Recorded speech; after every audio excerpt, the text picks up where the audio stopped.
Hello everyone, and welcome to GT Boxing.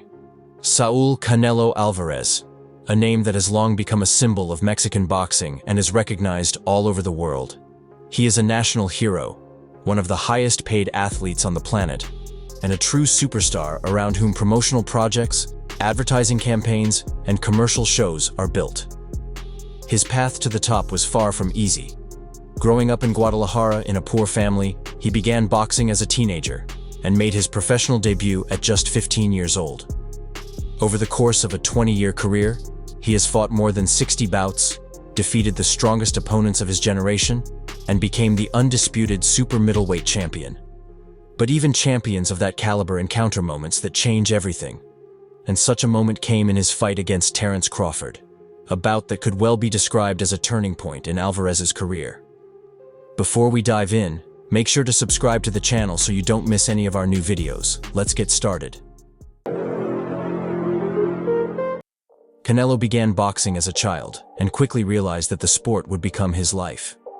His early years in Guadalajara gyms were tough, but they forged his character and sharpened his boxing IQ. At 15, he entered the professional ranks, gradually gaining experience and shaping his own style.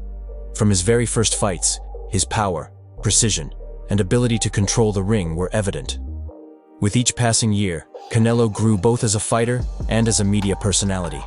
He beat dangerous names like Miguel Cotto and Amir Khan, and participated in the long-awaited showdowns with Gennady Golovkin.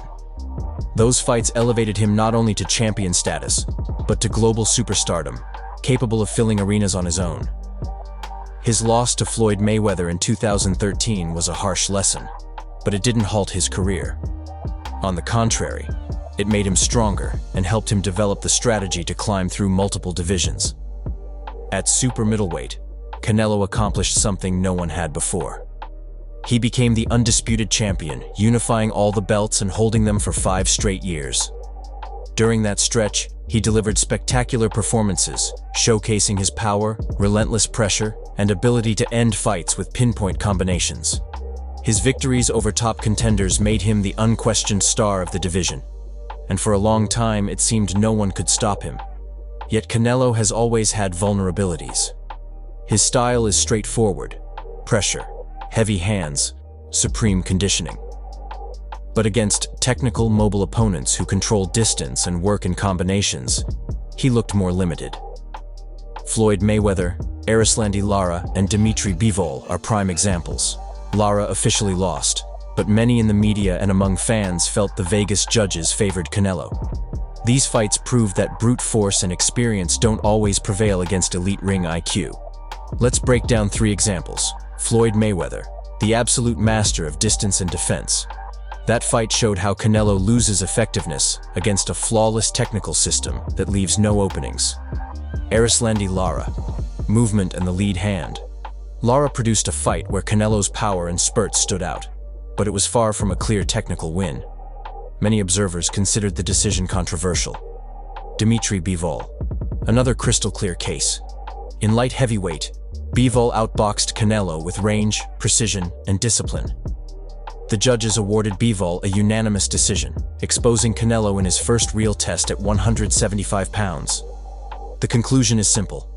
Against opponents who can control distance, use angles, and avoid heavy exchanges, Canelo is far less comfortable. Enter Terence "Bud" Crawford, a fighter who for over a decade dominated the lightweight, super lightweight, welterweight, and junior middleweight divisions. Supremely technical, equally sharp with both hands, capable of switching styles seamlessly and forcing his opponents into mistakes. His move up in weight was discussed for years and was never considered unrealistic. Crawford's versatility, speed, and distance control made it possible. When a fighter like that steps up to face a star like Canelo, the key question is, can technique outweigh natural size and power? In boxing's perfect drama, this matchup became the clash of 2 poles: artful maneuvering versus raw strength and pressure. And what happened will be written in headlines for years. Crawford entered the super middleweight division and outboxed Canelo. He forced mistakes, dragged him into unfavorable exchanges, and punished him with sharp counters. The result? Alvarez lost, along with his titles. Canelo still has contractual obligations and potential fights on the horizon. Among the options discussed by promoters and analysts, Chris Eubank Jr. A logical choice if he beats Conor Benn in the rematch. Commercially viable, stylistically intriguing, but not necessarily a true path back to elite status. Hamza Shiraz, backed by Middle Eastern financing. If the Sheikhs want to build him into a megastar, a victory over Canelo would be the ultimate PR coup. David Benavidez, once the dream fight. But now, after the Crawford defeat, Canelo would enter as the underdog. Most believe he'd need 1 to 2 confidence-restoring wins before facing Benavidez. The problem is, after such a humbling loss, fans will inevitably ask, is this really a challenge? Promoters must weigh whether to risk Canelo against dangerous opposition or choose safer, media-friendly opponents. In both sport and life, defeat is a test. For some, it's motivation. For others, a reason to stop. Canelo is a rare case where sporting ambition coexists with financial independence. He isn't just a fighter, he's a brand. And brands sometimes choose to bow out gracefully rather than hang on at all costs. Still, there are factors that may keep him going. Love of the sport, contractual obligations, the desire to restore his image, and, not least, the expectations of those closest to him. Some champions walk away after a loss. Others come back even stronger. Boxing history has seen both. Alvarez now faces the public question. Why are you still fighting?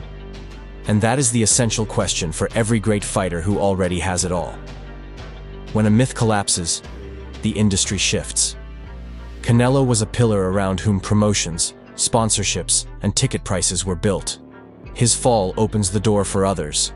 New heroes, new trends, fighters like Crawford who can now proudly say, I did it. It's the natural cycle of generations in boxing, though with one caveat.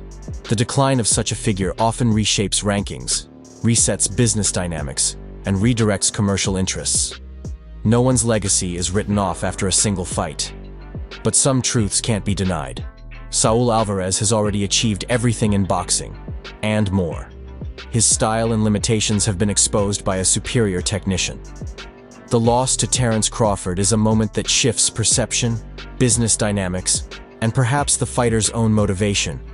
Looking at it realistically, Canelo has money, businesses, and status. He has the chance to walk away on top, or attempt a comeback through rematches, fresh wins, and tactical adjustments. His decision will depend on many things hidden from the public eye: health, family, willingness to risk. One thing, however, is clear. The boxing world has changed. We have witnessed not just a defeat, but a turning point in an era.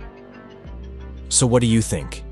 Has Terence Crawford buried the career of Saul Alvarez? Or will the Mexican star find the will to return and reclaim the throne? Drop your thoughts in the comments. That's all for today. Don't forget to subscribe for more exclusive content. See you next time.